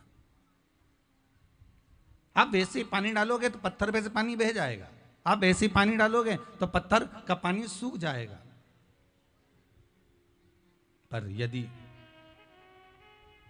आप एक ही जगह पर एक एक बूंद पानी गिराते रहोगे, गिराते रहोगे, एक ही जगह पर पानी को डालते रहोगे, तो वहां छेद हो जाएगा, वो पत्थर टूट जाएगा। शिव महापुराण की कथा यही कहती है कि आप अगर एक चित्त लगाकर, एक मन लगाकर, एक दृष्टि लगाकर, एक भाव लगाकर, एक बार एक मंत्र जाप को पकड़कर, एक स्मरण पकड़कर, एक ही का स्मरण अगर करते रहोगे, करते रहोगे, करते रहोगे, तो ये पक्का है जैसे एक बूंद पानी एक ही जगह पर गिरता है, छिद्र बन जाता है, पत्थर बाद में टूट जाता है, उसी तरह एक भजन, एक स्मरण, एक आसन से, एक चित्त लगाकर, एक मन लगाकर अगर करते रहे, तो ये भी पक्का है कि दुनिया का सारा दुख कट सकता है, टूट सकता है, और मेरा विश्वनाथ मिल सकता है।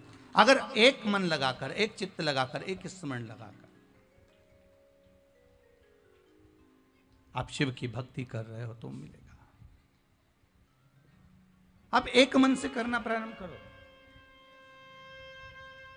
आप एक मन से अगर भगवान की भक्ति को करना प्रारंभ कर रहे हो तो फिर आप उलझ नहीं सकते।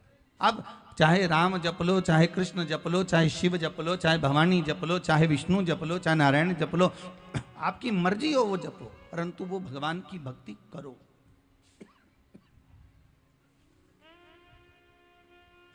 आप भगवान का स्मरण करिए, पर भजो। आपका मन करे कि राम भजना है मुझे, राम भजो।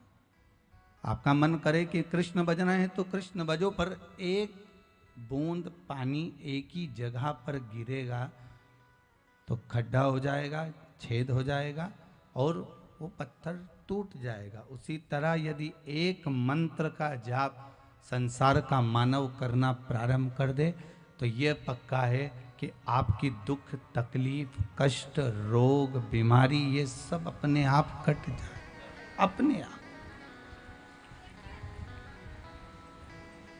फिर आपको दुख नहीं, इसलिए बारंबार कहेंगे, जब तक शेर घाटी में कथा चले तब तक श्री जम के बोलो, अरे साथ में बोलो, श्री शिवाय नमस्तुभ्यम।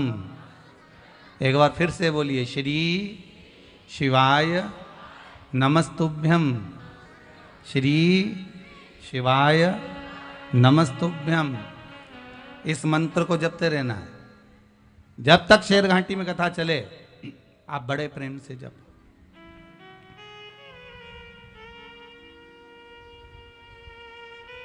जैसे विष्णु पुराण का, श्रीमद् भागवत का एक एक मूल मंत्र है, उसी तरह शिव महापुराण का मूल मंत्र है श्री शिवाय नमस्तुभ्यम। ये वो मूल मंत्र है जिस मंत्र की प्रबलता से भगवान की अविरल भक्ति हमें प्राप्त हो सकती।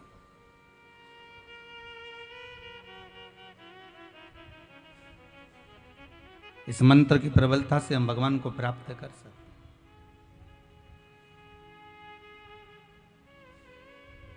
हम भगवान की अविरल भक्ति को प्राप्त कर सकते हैं। आपको पहले भी कथा में कहा था, 3 वृक्ष, और उन 3 वृक्षों में आज जिस वृक्ष की पूजन आप लोगों ने करी है वो कौन सा वृक्ष है?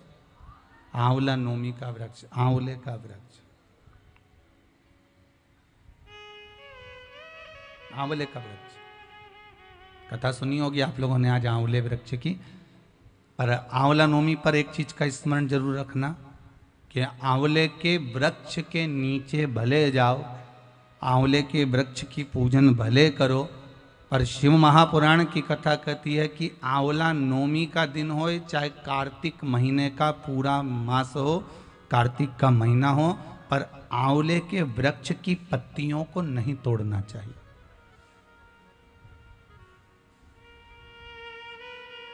कई लोग बहुत गलती करते हैं, आंवले की पूजन करने जाते हैं ना, तो वो सोचते हैं कि अब आंवले के पेड़ के नीचे भोजन करने का बड़ा महत्व है कि आंवला नवमी के दिन भोजन करना चाहिए। तो कई माताएं इतनी चतुर होती है ना, आंवले की पत्ती तोड़ के ले आती, सिर पे रख के भोजन कर लेती। कर रहे थे क्या?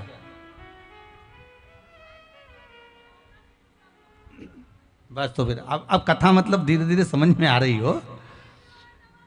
श्री शिवाय नमस्तुभ्य मतलब शास्त्र कहता है कि अगर एक पत्ती टूटना, पहले लोग बड़ी गलतियां करते थे। आंवला के पूजन करने गए, आंवले के वृक्ष की पत्ती तोड़ ली, सिर पे रख ली, भोजन कर लिया। कितना दोष है महाराज।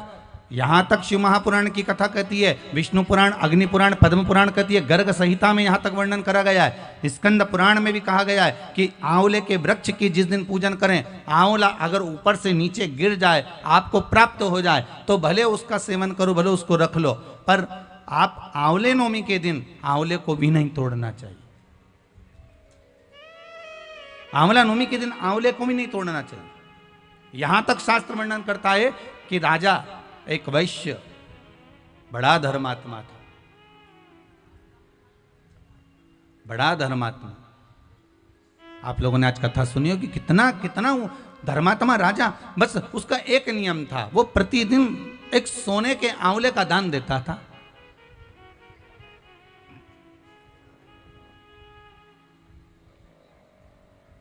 प्रतिदिन आंवले का दान करना, और वो भी सोने के आंवले का दान करना। उसके बहु बेटा को लगा, उसके बहु बेटा को प्राप्त हुआ कि अगर ये पिताजी इसी तरह से 1.25 मन सोना आंवला बनाकर लुटाते रहेंगे तो हमारे पास तो एक दिन ऐसा स्थिति आ जाएगी कि हमको भीख मांगना पड़ेगा, हमको भीख मांगना पड़ेगा। अच्छा, बहु बेटा को यह भान नहीं होता कि जिन माँ बाप ने जोड़ा है, अगर वो लुटा भी दें तो सत्ता तो उन्हीं की है ना, दौलत तो उन्हीं की है, पैसा तो उन्हीं का है, जितना जोड़ा वो माँ बाप ने जोड़ा, अगर वो लुटा भी दें तो ये उनकी मर्जी।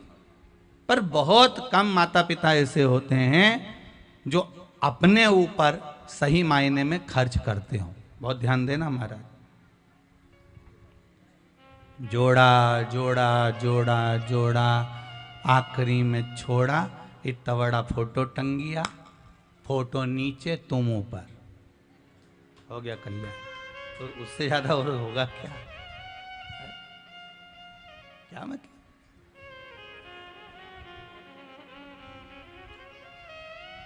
और फोटो पे भी प्लास्टिक के फूल की माला, ओरिजिनल भी कोई नहीं चढ़ाता, 10 रुपए की एक आती है। कौन चढ़ाएगा 10 रुपए की एक माला?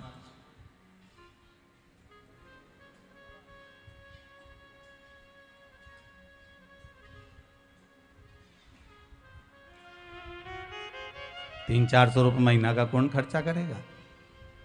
एक बार में लिया है, गया जी गए तब माँ विष्णु चरण के पास में बहुत दुकान लगी थी, कहा ये माला उतार के देता साहब, तो के 60 रुपए की है, चलेगी, प्लास्टिक की है, हाँ प्लास्टिक की है, बस धो लो दिवाली पे फिर टांग दो, फिर धो लो दिवाली पे फिर टांग दो। तुमने कहा पिताजी को यही माला अच्छी रहेगी हो, दादाजी चले गए ना, उनके लिए ये माला जोरदार है, उठाओ धो टांग।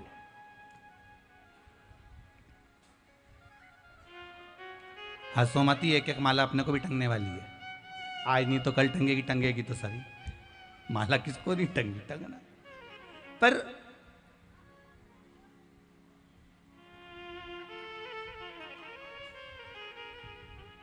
जाना तो है, पर भजन कर कर अगर जाओगे ना तो कोई माला टांगे चाहे ना टांगे, परमात्मा जरूर माला पहनाएगा ऊपर जाते से कि मेरा अपना आया है, मेरा भगत आया है, भजन करने वाला आया है, स्मरण करने वाला आया है, मंत्र जाप करने वाला आया है, मंत्र नाम स्मरण करने वाला आया, तो परमात्मा जरूर माला टांग देगा कि ये मेरा अपना आया है, ये मेरा स्वयं का आया,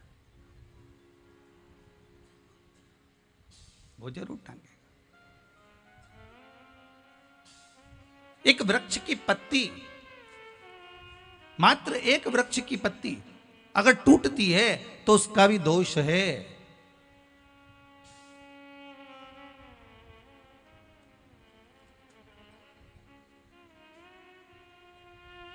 आज आंवला नवमी है, एक कथा का स्मरण करिएगा जरा।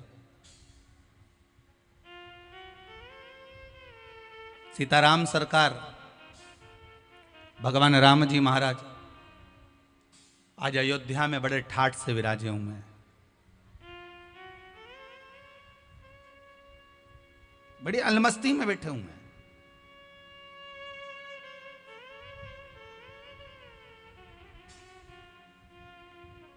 मां कौशल्या, मां कैकई, मां सुमित्रा तीनों बैठी हैं। राम उस समय पर राजा बन चुके हैं, अवधपुरी में अयोध्या नरेश बनकर, अयोध्या के राजा बनकर में तो सीताराम सरकार बैठे हुए हैं। श्री हनुमान जी महाराज भी चारों तरफ उनके लिए भ्रमण करते रहते हैं। भरत जी महाराज, लक्ष्मण जी, शत्रुघ्न जी उनकी सेवा में दिन रात लगे रहते हैं। सीताराम सरकार बैठे थे आज संध्याने से,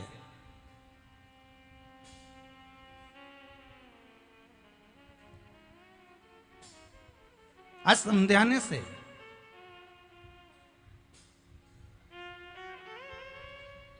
राम जी के ससुराल से आज ढेर सारा फल डलियाओं में भर भर कर आया।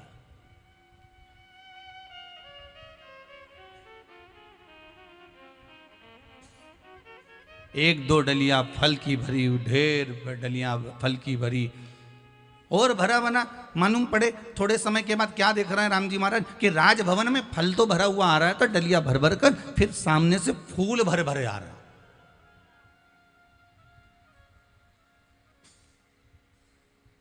अब राम जी के जो समझाना था दशरथ जी का, वो सामने से फूल भर भर कर आ रहे हैं, डलिया पे डलिया, टोकनी पर टोकनी भरे भरे चले आ रहे। सारे राजभवन में फल की टोकनियां जम गई, सारे राजभवन में फूल की टोकनियां जम गई। थोड़ी देर बाद देखा कि राम जी ने क्या देखा कि सामने से टोकनियां भरकर, डलिया भर भर कर मालाएं आ रही हैं फूल की।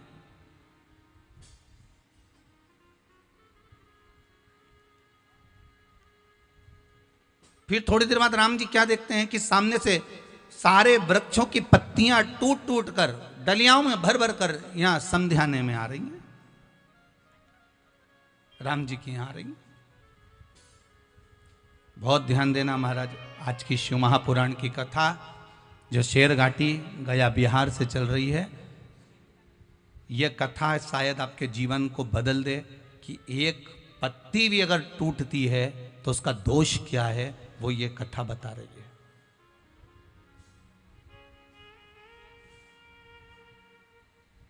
जिस दिन जिस वृक्ष की पूजन होती है उस दिन उस वृक्ष की पत्ती तोड़ने का दोष क्या है, ये राम जी की कथा कर रही है,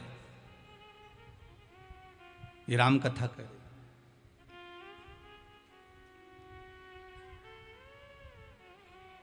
ढेर सारा फल, ढेर सारा फूल, ढेर सारी मालाएं, ढेर सारी पत्तियां महाराज राम जी के राजभवन में आ गई। सीताराम सरकार बैठे हुए थे सिंहासन पर। राम जी महाराज ने पूछा, ये क्या लेकर आए, ये क्या है जो आप लेकर आए? महाराज श्री जनक जी महाराज ने अपने समधी के घर समझाने में ढेर सारा ये फल फूल मिठाई सब भेजी है। बहुत दिनों से भेज रहे थे, पर आप वन में थे, अब राजा बनकर विराजमान हो गए हो, तो इसलिए पूरे राजघराने का सुख देने वाली ये सारी वस्तुएं आपके यहां भेजी गई है। ये सारा साज आपके यहां भेजा गया।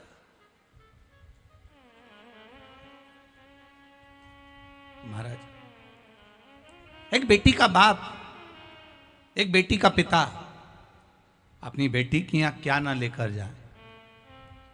आप भी अपनी बेटी के यहां जाती होगी ना, तो मिठाई, जाना बेटा जरा मिठाई लिया, अपना शेर घाटी का कोई अच्छी चीज़ होगी ना पसंदीदा, तो कब बेटी के यहाँ ये भेज देना, उसको ये पसंद है हो, अपने यहाँ से जाए तो ये सामान रखकर भेज देना हो, जो सामान लेकर जा। तो समझाने में क्या ना भेजा जाए बेटी के घर में। ढेर सारी सामग्री बहन बेटियों के घर में भेजी जाती है कि मेरी बेटी के यहाँ सामान पहुँच जाए, मेरी बेटी के यहाँ सामग्री पहुँच जाए।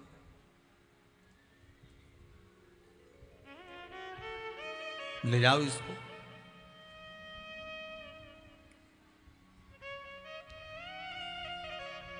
अब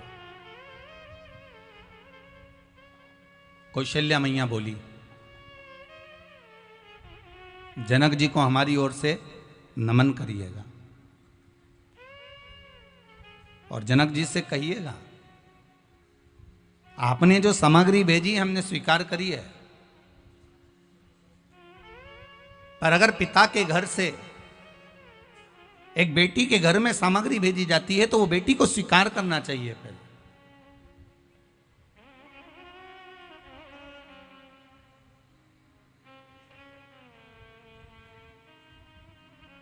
ये राजघराने में लाने से पहले आप जानकी जी के कक्ष में पहुंचा दो। उर्मिला जी के यहां, मांडवी के यहां, शुद्धकीर्ति के यहां पहुंचा दिया।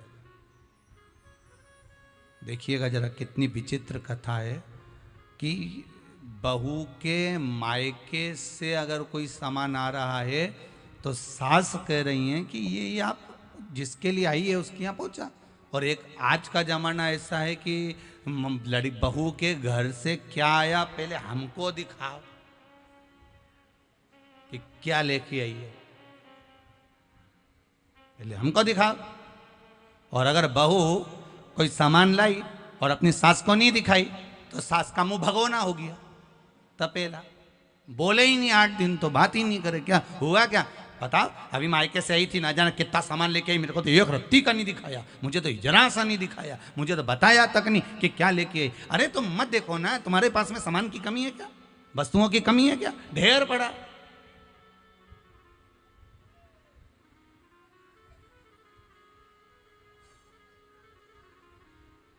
पर आसक्ति खत्म नहीं होती ना, दिक्कत तो आसक्ति की है।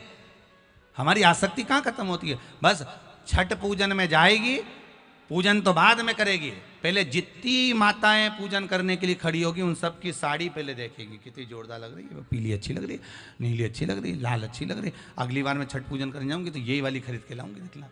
और फिर छठ पूजन में गई तो गई, प्रसाद देखे तो देखे, टलिया देखे तो देखे, सामान देखे तो देखे, पूजन की तैयारी करे। उधर सूर्य नारायण भगवान उदय होने वाले हैं, निकलने वाले हैं, फिर सूर्य नारायण भगवान अस्त होने वाले, वो सब देख रही है, वो अपनी जगह पर सबसे पहले वस्त्र आभूषण देखा गया है कि क्या क्या पहन के आई, क्या लेके आई, क्या दे के आई। और खुद के पूजन की डलिया नहीं देख रही, पहले पड़ोसन की देख रही, वो क्या क्या लाई है, वो क्या क्या सामान ले, उसका सामान पहले देखा गया।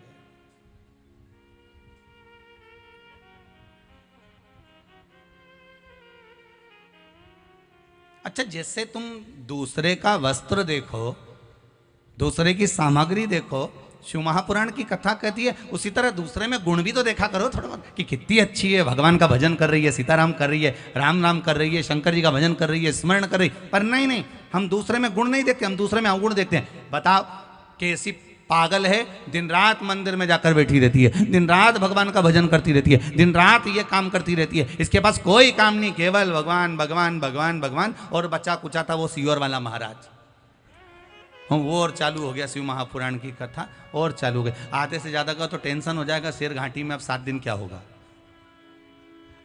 आधे टेंशन में।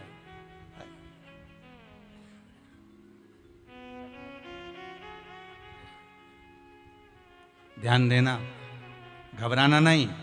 शिव महापुराण की कथा चल रही है।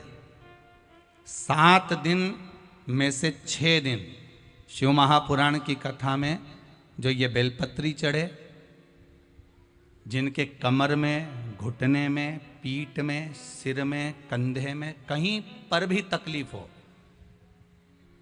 प्रतिदिन 6 दिन एक बेलपत्री चबा चबा कर रात होने से पहले खा लेना, दूसरे दिन लिखकर भेज देना कि शरीर ठीक हुआ कि नहीं हुआ। शिव महापुराण की बेलपत्री का इतना प्रमाण है महाराज। शिव महापुराण की बेलपत्र का इतना प्रमाण है कि आपका शरीर ठीक हुआ कि नहीं हुआ, उसको लिखकर जरूर भेजना। और नकली नकली मत लिखना हो, ओरिजिनल लिखना कि हाँ मेरा सिर दुख रहा था, मैंने बेलपत्री खाई, आराम लगा कि नहीं लगा। नहीं लगे तो भी लिखो, और लगे तो भी लिखो कि मैंने खाई, उसका लाभ क्या है। जिसकी शुगर बीपी ऊंचा नीचा हो रहा हो, शुगर बढ़ रही हो, शुगर डाउन हो रही है, वो भी बेलपत्र जरूर खाना। और दूसरे दिन नाप कर बताना कि शुगर लेवल में आई कि नहीं आई, दूसरे दिन ही नापना, रात होने से पहले खाना और दूसरे दिन नाप के बताना कि शुगर लेवल में आई कि नहीं। शिव महापुराण का, शंकर का एक एक शब्द, शंकर की कथा का एक एक संबोधन, एक एक अनुमोदन शिव महापुराण का, शंकर की कथा और शंकर पर चढ़ा हुआ एक एक वस्तु औषधि का काम करती, एक एक औषधि। पर कई लोग बेलपत्र को रख लेते हैं, रात को खाते हैं। बेलपत्र का नियम है कि भगवान शंकर का कोई भी प्रसाद हो, चाहे तुम 16 सोमवार करो, संकट सोमवार करो, चाहे सोमवार का व्रत करो, चाहे पशुपति व्रत करो, पर कोई भी व्रत करो शंकर जी का प्रसाद रात भर नहीं रखा जाता। शिव जी की संकट सोमवार की किताब में भी लिखा है, 16 सोमवार की किताब में भी लिखा है कि आप संकट सोमवार कर रहे हो, 16 सोमवार कर रहे हो, मलिदा तैयार कर रहे हो, चूरमा बना रहे हो, रोड बना रहे हो, तो वो जो बना रहे हो उसको सबको खिला देना, रात भर मत रखना इस प्रसाद, वो रात भर नहीं रखा, उसको पाली।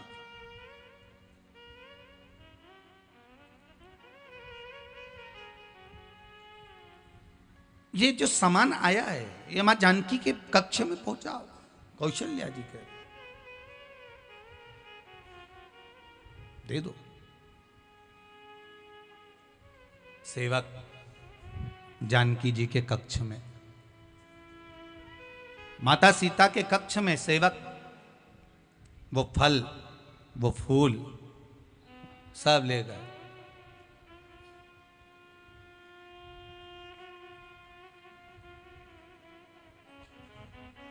सब ले गए।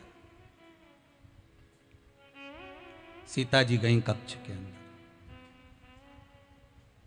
उस भवन के अंदर माता जानकी जी गई और सीता जी ने देखा कि आज मेरे कक्ष में इतना सारा फूल रखा हुआ है, इतना सारा फल रखा हुआ है। सूचना पहुंचाई प्रभु के पास में, ये फल, ये फूल इतना कहां से आ गया? कहा समध्याने से आया है, जनक जी के यहां से आया।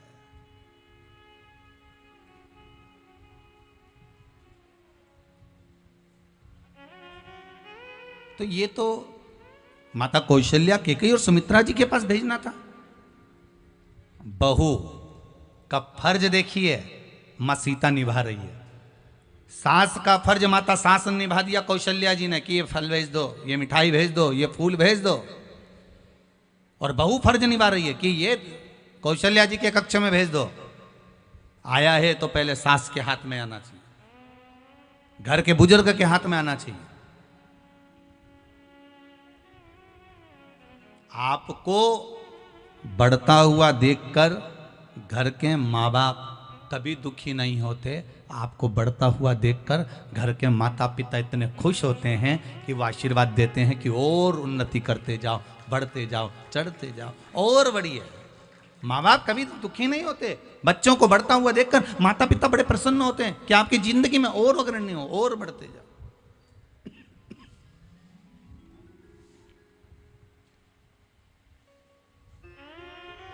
आप और बढ़िए।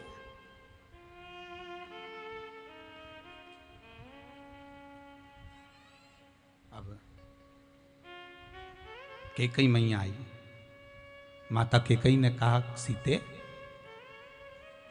बहुरानी, जानकी, क्या बात है माँ? ये कोई फल, कोई मिठाई, कोई पुष्प यहां रखकर चले गया है, यहां दे गया। नहीं, आपका है, आपके यहां रखो। आप ये फल मिठाई अपने पास में रखिए।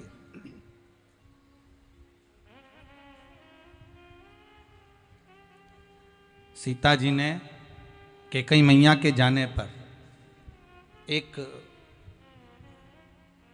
कमल का पुष्प उठाया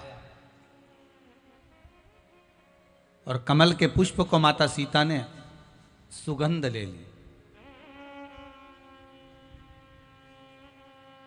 मेरे जनक जी के दरवाजे का है, पुष्प वाटिका का है।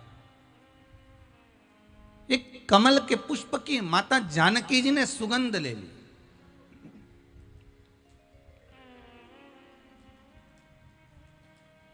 और सीता जी ने सुगंध ली और कमल का पुष्प रखा। राम जी सिंहासन पर बैठे बैठे सारी लीला देख रहे थे, क्योंकि पूर्ण पुरुषोत्तम मेरे भगवान राम है। कोई साधारण है क्या?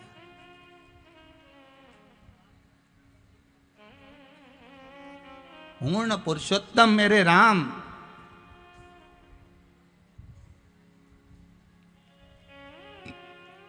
उन्हें देख लिया कि सीता जी ने पुष्प की सुगंध ले ली है। सीता जी ने पुष्प की सुगंध ली।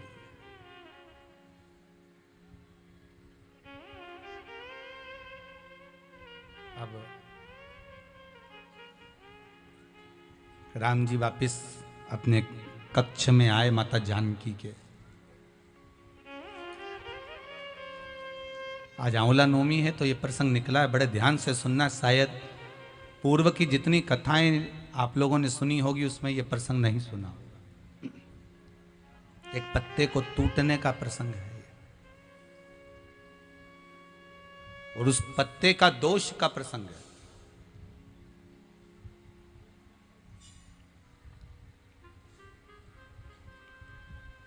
राम जी आए, मेरे राघव जी पधारे अपने कक्ष में, मां जानकी के कक्ष की ओर, और सीता जी बैठी हैं। सब कुछ बताया माता जानकी ने, ये पिताजी के यहाँ से आया है, ये पुष्प है, ये फल हैं, ये मिठाई है। राम जी तो सब जानते थे, क्योंकि पहले आया ही कहाँ था? राज सिंहासन के सामने।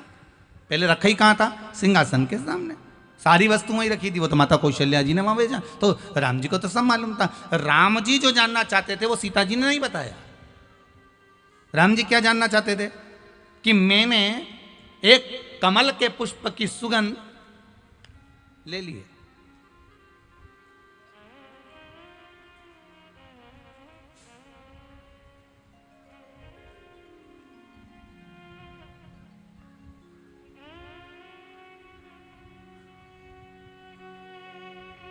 पत्नी जिस वस्तु को ग्रहण करती है, अनसुईया चरित्र श्री रामचरितमानस का, माता अनसुईया जी ने माता जानकी जी को ज्ञान उपदेश दिया था। बोलो सही है कि गलत है? चित्रकूट धाम में माता अनसुईया जी भगमाता सीता को ज्ञान उपदेश देती हैं, आभूषण देती हैं, रतन देती हैं, ज्वेलरी प्रदान करती हैं, सुख देने वाला ज्ञान प्रदान करती हैं। सीता जी को ज्ञान देते समय माता अनसुईया जी ने कहा था कि नारी जिस वस्तु को सेवन करती है, प्रसाद ग्रहण करती है, पहले वो अपने पति को ग्रहण करावे, उसके बाद स्वयं ग्रहण करे।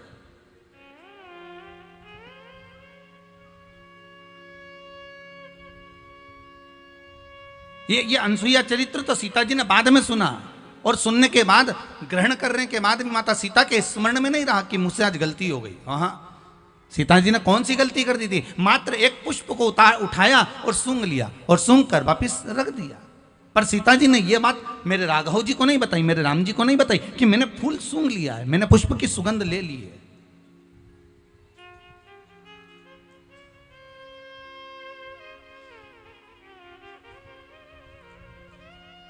राघव जी सुनना चाहते थे, सीता जी बता नहीं पाई।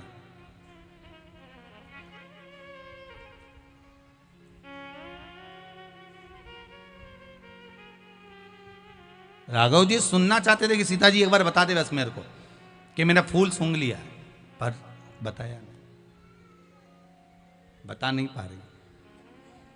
राघव जी चले गए, शंकर जी की आराधना में लग गए, शिव अर्चना में लग गए, पूजन में लग गए।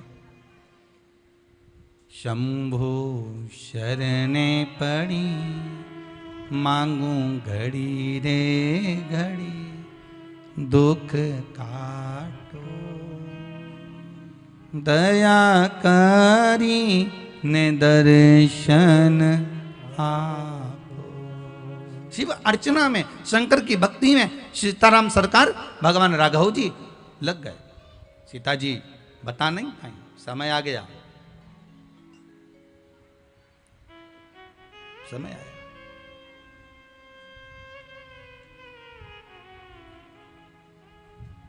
आज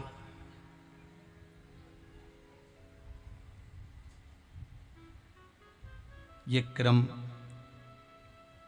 जिस दिन हुआ महाराज, वो 9वीं तिथि थी। कौन सी तिथि थी? 9वीं, जिस दिन माता जानकी ने पुष्प सूंघा था अपने पिता के यहां से आए हुए उस सामग्री का। 10वीं निकल गई। एकादशी के दिन माता जानकी जी ने व्रत किया। द्वादशी का दिन आया और मां जानकी वो द्वादशी के दिन एक बगीचे में भ्रमण के लिए चली गई। वहीं अवधपुरी का बगीचा, वहीं अयोध्या का बगीचा, जहां पर ढेर सारी फुलवाड़ियां लग रही थी।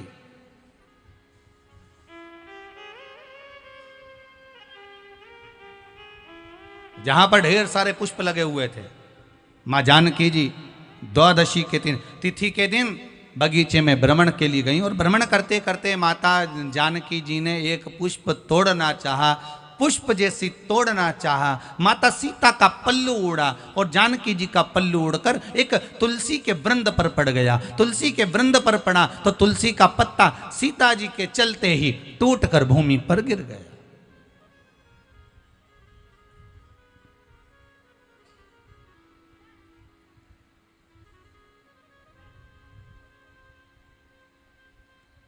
टूटकर भूमि पर गिरा। एक तुलसी का पत्ता मात्र, और तुलसा जी का एक पत्ता माता जानकी जी के पल्लू से, वस्त्र से नीचे गिर गया। द्वादशी तिथि के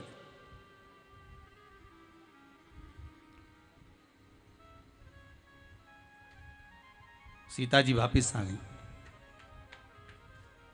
सीता जी वापिस आ गई।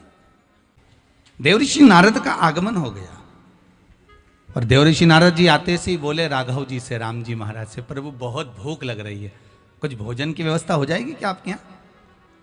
राम जी बोले, एक तो तुम अयोध्या में आए और अवधपुरी में आकर बोलो कि भोजन की व्यवस्था हो जाएगी, ये कोई बात होती क्या? अयोध्या में तो कितनी कृपा है। अयोध्या के जितने साधु संत साधक उपासक जितने हैं, कभी आप लोग भी अवधपुरी जाएं, अयोध्या जाएं तो देखना, अयोध्या के जितने संत महात्मा साधु सन्यासी तपस्वी, जितने मठ, जितने मंदिर, जितने भी अवधपुरी के हैं, आप अगर भोजन के समय पर वहां गए हो तो प्रत्येक आश्रम में, प्रत्येक संत के दरवाजे पर बिना शुल्क का, बिना पैसे का आपको भोजन प्राप्त हो जाता है। आप किसी भी मठ मंदिर में जाकर भोजन ग्रहण कर सकते हो। अवधपुरी का यह सबसे बड़ा सुख है, अयोध्या का यह सबसे बड़ा लाभ है महाराज। अवधपुरी के किसी भी संत साधु सन्यासी तपस्वी साधक उपासक महंत आदि कादि क्या जाइए, आप जाएंगे वहां पर सर उपासक। अब महाराज देवऋषि नारद बोले, देवऋषि नारद कहे हमको भोजन मिल जाएगा क्या, यहां पर हमें भोजन ग्रहण करना प्राप्त हो जाएगा क्या? क्यों नहीं होगा? राम जी बोले आप चिंता मत करो, भोजन की तैयारी है। और भोजन की तैयारी करी गई साहब। सीता मैया भोजन की थाली लेकर आई। जैसे ही मां जानकी भोजन की थाली लेकर आई, देवऋषि नारद जी ने कह दिया माता सीता के हाथ का भोजन नहीं कर सकते।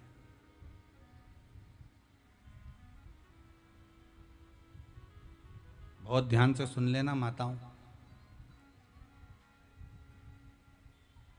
हम माता सीता के हाथ का भोजन नहीं कर सकते। देवऋषि नारद बोल रहे क्यों? सीता जी के हाथ का भोजन क्यों नहीं कर सकते? नहीं,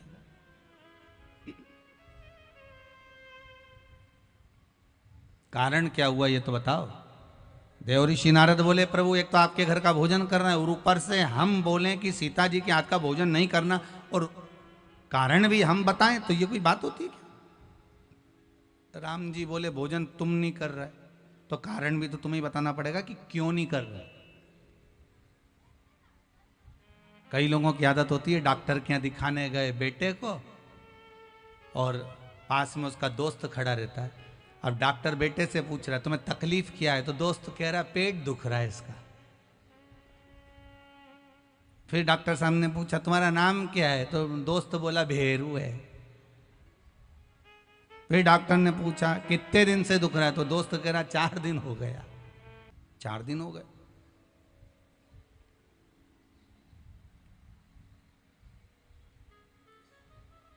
डॉक्टर ने कहा तुम्हारे पिताजी का नाम क्या है?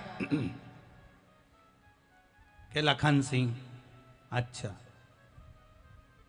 वो नहीं बोला, दोस्त बोला लखन सिंह।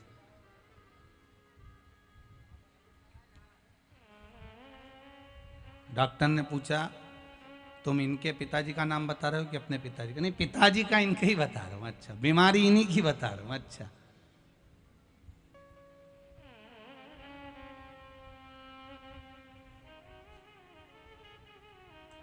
अब बताओ रोग किसी को है, बता कोई रहा। रोग किसी को है, बता कोई रहा। श्रेष्ठता कहां से आएगी? जिसको तकलीफ हो, जिसको दुख हो, जिसको कष्ट हो, अगर भगवान के सामने जाकर वो प्रार्थना करे तो दुख कटेगा कि नहीं कटेगा? अरे बोलो तो जम के कटेगा ना। वो खुद तो कहे नहीं, वो स्वयं तो बोलता नहीं।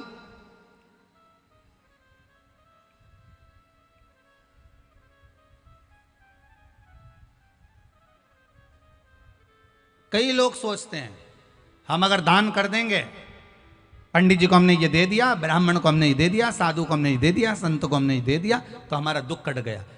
दुख कटा मान रहे हैं, पर थोड़ा सा कटा। पर अगर तू दान दे, पुण्य कर, संकीर्तन कर, सत्संग कर, तुझा मन पड़े जो दे, पर साथ में भगवान का नाम तो ले। नाम ले नहीं रहा और के दुख कट जाए, तो ऐसा कहां कट जाए? सीता जी के हाथ का भोजन क्यों नहीं करना चाहते हो? राम जी ने पूछा। तो देवऋषि नारद बोले बात ऐसी है कि इन्होंने द्वादशी के दिन माता सीता के पल्लू से तुलसी का पत्ता टूट गया था। द्वादशी। ओहो,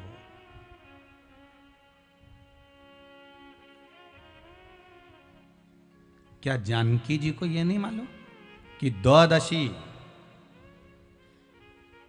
चतुर्दशी और संक्रांति के दिन अगर तुलसी का पत्ता टूट जाता है तो क्या सीता जी को यह ज्ञात नहीं है कि ब्राह्मण का मस्तिष्क काटने का दोष लग जाता है? क्या जानकी जी को इस चीज का भान नहीं है?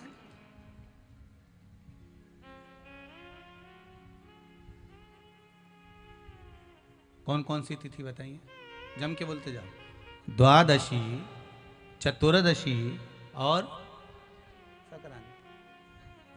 महाराज अगर जानकी जी को इस चीज का भान होना चाहिए, ब्राह्मण की हत्या का दोष, ब्राह्मण के शीश कटने का दोष तक लग जाता है। देव ऋषि नारद कहते हैं आपको मालूम नहीं, कार्तिक के महीने में अगर एक आंवले के वृक्ष की पत्ती का नोचन किया जाता है तो भगवान विष्णु के शीश कटने का दोष लगता है।